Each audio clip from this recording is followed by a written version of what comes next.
Hello বন্ধুরা, আমার নতুন আরেকটা ব্লগে তোমাদের সবাইকে ওয়েলকাম। উইকেন্ডের গোটা একটা দিন ঘুমিয়ে ঘুমিয়ে কাটিয়ে দেওয়ার পর আজকে সকালে ঘুম থেকে উঠেই ঠিক করলাম দিনটা আর নষ্ট করা যাবে না, তাই সোজা চলে গেলাম পুলে সুইমিং করতে। জলে নেমে যত ক্লান্তি ছিল সব যেন এক নিমেষে উধাও হয়ে গেল। খুব ফ্রেশ লাগছিল, আর ভেজা চুল নিয়েই বেরিয়ে পড়লাম স্টেশন বাজারের দিকে। ছোট থেকে বড় হওয়া এই বর্ধমান শহরে, কিন্তু মজার ব্যাপার হলো এই বাজারে আমি আগে কোনোদিন আসিনি। স্টেশন বাজারে শুনেছিলাম জিনিসপত্রের দাম খুব সস্তা, তাই আজকে আম আর লিচু কিনতে এখানেই চলে এলাম। এত বড় বাজার আছে আমার কোনো ধারণাই ছিল না এখানে।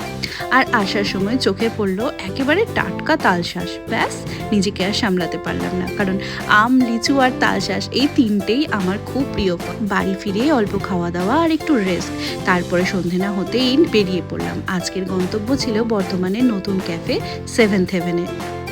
সত্যি ঢোকার পর মনে হচ্ছিল কোথায় তাকাবো, চারিদিকে শুধু লোভনীয় সব পেস্ট্রিজ আর ডেজার্টস। মাফিনস, রামবলস, doughnuts, macarons, brownies, cheesecakes, এক একটা করে দেখছি আর এক একবার মনে হচ্ছিল এটাও খাবো ওটাও খাবো।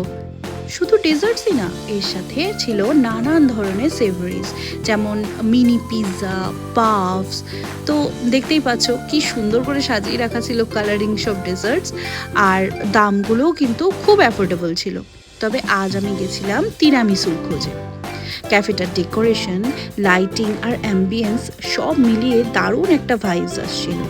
আর জন্মদিনের কেকগুলোর ডিজাইনগুলো অসাধারণ ছিল, আর প্রাইসগুলো বেশ রিজনেবল। একাই আসো বা বন্ধুদের সাথে গ্রুপে, একটা পেস্ট্রি নিয়ে সামনের রাস্তার লোকজন দেখতে দেখতে সন্ধেটা কিন্তু খুব সুন্দর করে কেটে যাবে। আর আমারও আজকে তাই হয়েছিল। খাবারগুলো অর্ডার করার পরে বসে একটু ভাইবস এনজয় করছিলাম, আর তার মধ্যেই চলে এলো আমার প্রথম অর্ডারটা, যেটা ছিল একটা বেকড বিস্কফ চিজ কেক। ডেজার্টের মধ্যে এই চিজ কেক জিনিসটাই হচ্ছে আমার সব থেকে প্রথম পছন্দের, আর এখানের টেস্টটাও আমার খুব সুন্দর লেগেছিল।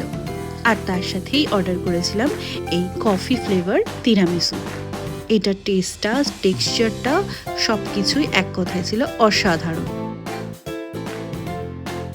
বাইরে বেরোতেই একটা ছোট্ট ছেলে এসে বলল, দিদি একটা নাও না। ওর কাছ থেকে একটা ঝুড়ি ভাজা কিনলাম, আর ওকে একটা ম্যাক্রনস খাওয়ানোর পরে ওর মুখে যে সরল হাসিটা দেখেছিলাম, ওটা ছিল আজকের দিনের সেরা পাওনা।